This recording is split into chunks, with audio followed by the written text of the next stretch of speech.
petit avertissement avant de commencer. On voulait juste vous dire que pour la présentation, on a traduit les citations théoriques qu'on utilise pour la présentation, mais on a gardé les textes en anglais qui provenaient des textes des livres.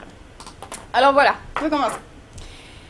Donc, Liz Kelly définit les violences sexuelles comme un continuum de violences qui viennent objectifier ou qui attaquent l'intégrité sexuelle d'un individu. Donc, le concept de continuum, ça n'implique pas une gradation de ces actes de violence et de leurs impacts sur ceux qui les subissent. Je dirais plus qu'il désigne une série d'actes qui ont une base commune et qui peuvent difficilement être distingués les uns des autres. Allant du commentaire dégradant à l'agression physique, les violences sont expérimentées sous une multitude de formes par les femmes au quotidien. Alors, les violences sexuelles sont aussi susceptibles d'engendrer des résistances individuelles ou collectives face au pouvoir masculin. Celle-ci, comme le souligne Patricia Woge, peut se manifester par l'instrumentalisation du corps des femmes. Alors, je cite, « En tant que lieu de lutte pour le contrôle, celui-ci est susceptible d'être mis en acte car il symbolise la menace de l'incorporation et de la perte de l'identité. Les discours régulent, contrôlent et construisent les corps féminins. Ceux-ci sont presque littéralement submergés par les significations sociales, les interdictions et les contradictions. Donc, ces discours régulateurs, parce qu'ils sont contradictoires et multiples, peuvent être resignifiés afin d'incorporer la résistance. Cette dernière est, pour reprendre les mots de Boursier, contenue dans le pouvoir.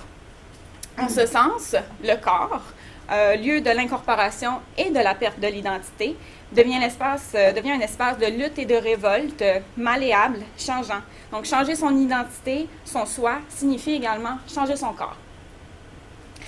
Cette résistance corporelle n'est pas étrangère aux personnages des romans de Robin Hobb, où la famille Vestrit, une famille marchande, est mise en scène dans la trilogie de Lifeship Traders, trilogie de fantasy de l'autrice Robin Hobb. Donc, suite à la disparition des héritiers masculins de la famille, les femmes se voient livrées à elles-mêmes et tentent de se protéger dans la société patriarcale de la ville de Bingtown.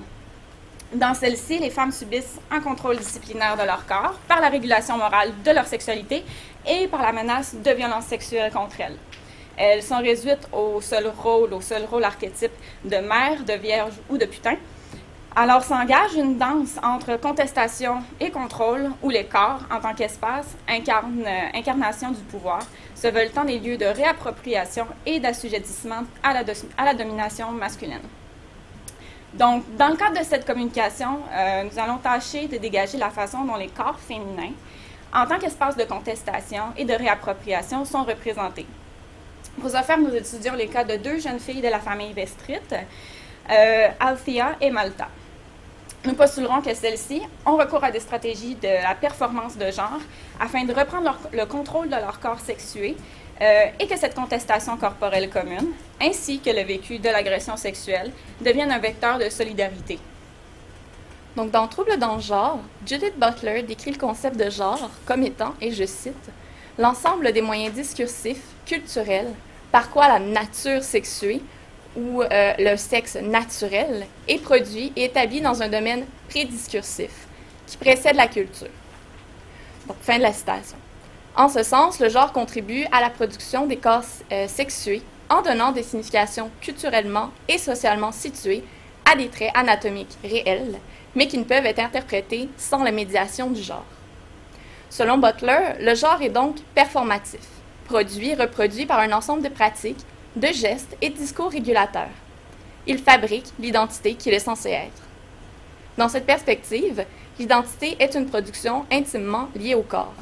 Je cite, encore une fois Butler, « Le genre, c'est la stylisation répétée des corps, à l'intérieur d'un cadre régulateur des plus rigides. » Cette stylisation répétée d'actes produit, et je cite encore, « des styles corporels qui, une fois réifiés, prennent la forme de corps sexués sur un mode binaire homme-femme. » Donc, dans le cadre restrictif de la domination masculine qui est représenté dans The Lifeship Traders, les corps des femmes et leur identité féminine sont régulés et fabriqués en fonction de différents signes et codes normés qui s'opposent à ceux produisant les hommes et le genre masculin. Donc Malta, une jeune fille à marier, est instruite sur ce qu'est être une femme adéquate. Donc sa socialisation met en lumière que le genre féminin est, je cite ici encore Butler, une performance aux conséquences punitives. Sont punis celles et ceux qui n'arrivent pas à faire leur genre comme il le faut. La punition, dans ce contexte, relève des violences sexuelles qui, pour reprendre les termes employés par Kelly, sont une arme permettant de maintenir le statu quo entre les sexes dans des sociétés binaires et patriarcales. Donc, toutefois, Malta n'est pas satisfaite de son apprentissage. Donc, elle perçoit celle-ci comme une violence qui est faite à son égard, une violence à laquelle elle entend résister. All too soon, women married and grew fat with babies. Malta did not dream of a solid husband and a well-filled crib. She hungered for this, these nights in the shadows, and the attention of men who could not claim to possess her. Donc, en refusant les enfants et le mari auxquels elle aurait dû rêver, Malta se rebelle contre le destin féminin normatif qu'on cherche à lui imposer. Elle ne veut en effet appartenir à personne. Aucun homme ne pourra se vanter de l'avoir conquise et possédée, claimed and possessed. Donc, ce faisant, ce n'est pas uniquement contre le destin de femme que Malta se révolte, mais également contre le statut d'objet d'échange. Et là, je cite ce que Malta dit à sa mère. « Like a cow, shorn one year and wed the next, like a fine fat cow taken to auction.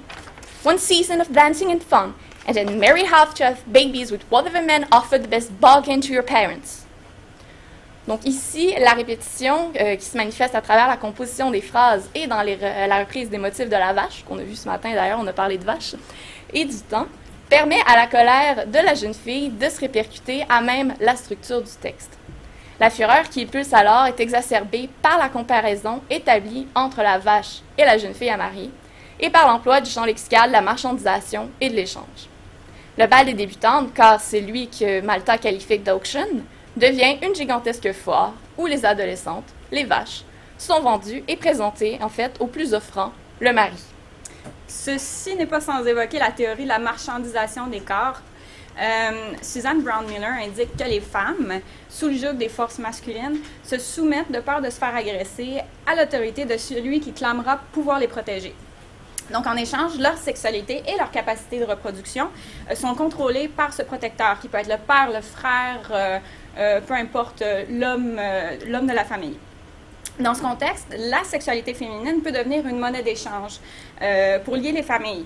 C'est pourquoi la virginité des filles à marier, qui est une garantie de pureté de la lignée, est aussi importante dans la trilogie de Life Ship Traders.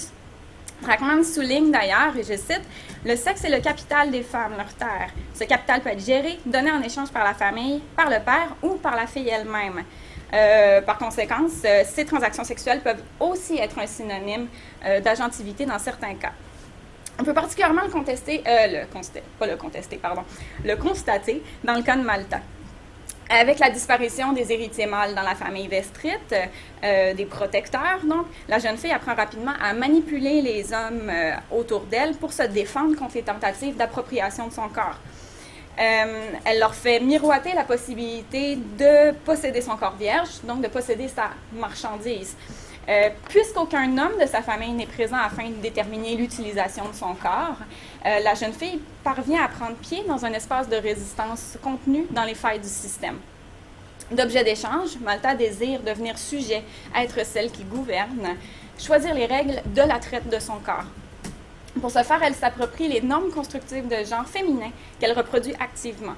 Alors, pour citer Woog encore une fois, le positionnement des femmes comme objets dans une économie d'échange attire aussi par inadvertance l'attention de leur pouvoir dans la reproduction de ce système d'échange. Un pouvoir qui peut être transformé en changeant les significations sociales liées à leur corps. Donc, ce faisant, en fait, Malta va hyper-performer une identité féminine idéale. Donc, elle va déplacer le sens de la féminité passive tout en la reproduisant. Elle se crée, se réinvente, résiste en produisant une identité féminine mouvante qui est constamment changeante. Il est possible de le constater dans l'extrait suivant, qui est une énumération détaillée et qui, pour vrai, s'étend sur facilement une dizaine de pages. Donc, on a restreint au passage qui nous semblait le plus évocateur. Non, on ne vous fera pas subir les 10 pages. Donc, de chacun des mouvements que Malta opère en entrant en scène dans le pavillon pour y rejoindre le jeune Serwyn. Malta paused only to push back her hood, shake out her hair, and spread it carefully over her shoulder. She scrubbed her teeth over her lips to redden them, then entered the speed of light from the gazebo. She walked forward with a dignified pace. She stopped where she could be half in shadow. She turned her face to the candlelight's caress and opened her eyes wide. De surprise et d'étonnement, comme si elle ne s'attendait pas à le retrouver là. Donc, Malta, en fait, est tout à fait consciente de cette fabrication perpétuelle de soi. Par contre, Sir Win ne comprend pas que celle qui l'éblouit détourne les cordes archétypaux de la romance. It was perfect, a minstrel romantic tale. She was the heroine, the young Roman wronged by fate and her family, beautiful, young, and heartbroken. Sir Win was the young man who had come to deliver her, for his manly young heart thundered with love for her. Donc, manœuvrant pour obtenir de l'aide nécessaire afin de délivrer son père, qui est captif des pirates, Malta joue habilement sur les tropes de la jeune fille naïve et impuissante, et vierge et jeune, on le souligne, ayant besoin d'un protecteur. Donc, elle fait miroiter à Sir Win la possibilité de devenir son protecteur, mais aussi son propriétaire, si et seulement si il remplit préalablement le contrat dont elle-même pose les conditions. Donc, le corps féminin, jeune, pur, vierge de Malta, qui est socialement investi d'une puissance dont elle s'approprie, est alors resignifié pour devenir une arme, un moyen de contrôle non plus des femmes, mais des hommes. Contrairement à Malta, Althea, qui est la tante de Malta, tente de se détacher de sa position de femme. Elle prend une position contraire. Donc, elle essaie d'accéder aux privilèges masculins en choisissant de se déguiser en jeune garçon de 14 ans. Sous la tutelle de Amber, un personnage queer de la série, elle va apprendre à performer le genre masculin. Elle emploie alors des méthodes qui évoquent la notion de pratique transgenre, développée par Sam Boursier, qui désigne les pratiques qui transgressent, là je cite, qui transgressent les frontières habituellement imposées en matière de genre. Donc, Amber had done men's clothing herself and schooled Althea in how to move and walk and sit as if she were male. Amber had also shown her how to wrap her breasts flat to her chest. She had shown her to fold dark-colored stockings to use as blood rags. Dirty socks you can always explain, Amber had told her. Ici, mise en lumière, une des pratiques transgenres d'Althea qui démontre la diversité des moyens discursifs par lesquels elle reproduit le genre masculin, pardon. Donc, que ce soit la voix, le vêtement, la façon de se déplacer, etc. Donc, les significations qui sont associées au masculin sont décontextualisées, décorporalisées, déplacées, fabriquées, refabriquées, transposées, permettant au corps d'Althea de transgresser les limites qui sont instituées par le système binaire de Bingtown. Donc, les signes et les codes mâle et femelle se superposent, mais sont aussi en dissonance. Donc, la poitrine est toujours présente, mais aplatie. Les chaussettes sont à la fois de simples bas et souillées de sang menstruel. Le corps qui saigne comme une femme circule et s'assoit comme un homme. Toutefois, les performances des deux jeunes filles restent risquées. Les représailles sont violentes contre celles qui transgressent les normes, les limites de leur genre et qui ne font pas le genre comme il faut. Malta doit demeurer vierge et belle afin de continuer d'exercer son pouvoir. Althea ne doit pas être identifiée comme femme, ou elle risquerait de se faire violer. Paradoxalement, elles sont d'autant plus vulnérables face aux violences sexuelles.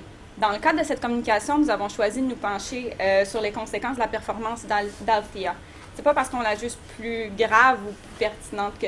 c'est ça, qu'on la juge plus grave que celle de que les circonstances de Malta, mais elles illustrent mieux comment est-ce que Malta et elle, qui pourtant s'opposent pour des raisons variées au long de la trilogie, ils n'ont pas une belle relation durant toute la trilogie, on pourrait dire, en viennent à créer un lien de solidarité.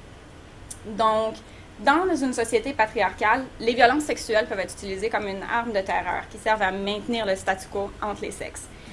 L'une de ces formes les plus extrêmes, le viol, est, selon Brown Miller, un mécanisme de contrôle social destiné à maintenir les femmes dans le rang. Il s'agit également d'une forme d'objectification des corps. Violer une femme, lorsqu'elle est désignée comme une propriété, revient à s'emparer de son corps-objet.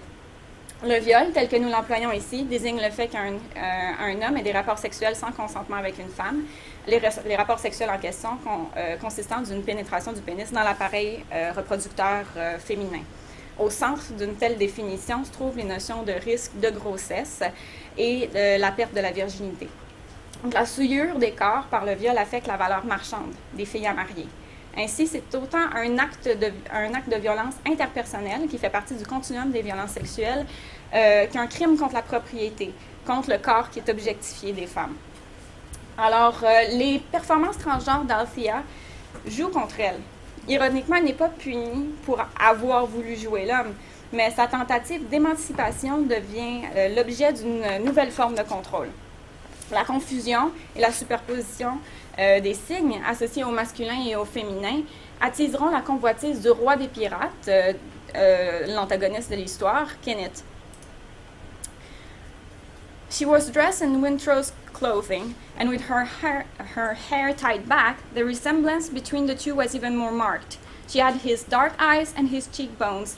She had probably put on Wintrow's clothes, believing them less provocative. Exactly the opposite was true. The rise of her breasts inside Wintrow's shirt stirred Kenneth's blood to pounding. Donc, il convient ici de préciser que Kenneth, s'il s'interdit pendant toute la trilogie de s'approprier sexuellement le corps masculin qu'il convoite, donc celui de Wintrow, qui est le neveu d'Althea et le frère de Malta, n'a aucune réticence à s'emparer du corps d'Althea. Donc, pour lui, une femme ne peut pas être violée. Donc, objet, elle est faite pour être utilisée. Donc, si elle se débat, c'est simplement parce qu'elle n'est pas une prostituée. Donc, de plus, selon sa logique, Althea a causé le viol en s'habillant de manière provocatrice, c'est-à-dire en mettant les vêtements de Wintrow, en devenant femme et jeune homme. Donc, la présence de traits anatomiques dits féminins marqués et paradoxalement à demi voilés sous des habits qui sont associés au masculin est ultimement ce pourquoi Kenneth la drogue et la viole.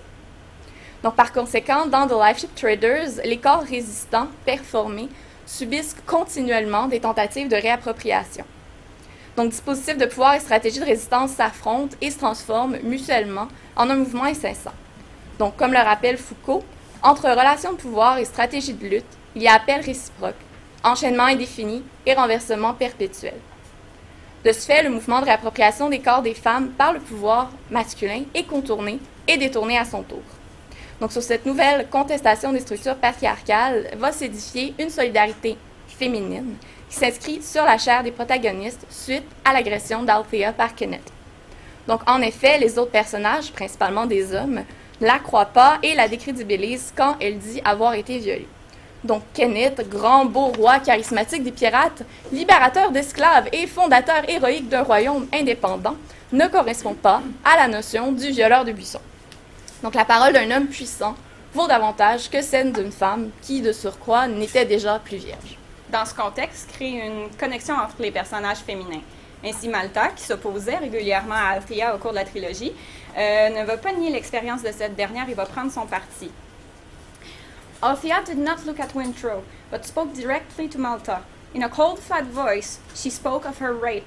Wintrow lowered his eyes, shocked by the flare of both understanding and hatred in Malta's eyes. Donc, dans ce passage, la parole et le regard d'Althea ne sont pas dirigés vers l'homme Wintrow. La jeune femme ne daigne d'ailleurs même pas l'inclure dans la conversation. Il y a une connexion et une compréhension qui ne passe pas par l'usage du corps parlé, mais bien par le corps, par les yeux de Malta et d'Althea, qui se croisent alors que leurs expériences individuelles deviennent communes. La colère et la haine qu'Althea ne peut pas exprimer, au risque d'être accusée de folie, d'être discréditée, est reprise par Malta, qui en accepte la vérité et la légitimité tout de suite. Un autre personnage féminin, Etta, une ancienne prostituée, va aussi voir la vérité et s'exprimera en ces mots. I looked at Althea Vestrit and I recognized it. I have seen it too often. I have felt it myself. Conséquemment, si le vécu des violences sexuelles est constamment décrédibilisé par les discours dominants, la vérité et la similitude des expériences, de même que les structures qui régissent la symétrie des rapports de pouvoir sont parallèlement visibilisées au sein de la trilogie et même à travers la forme de l'œuvre.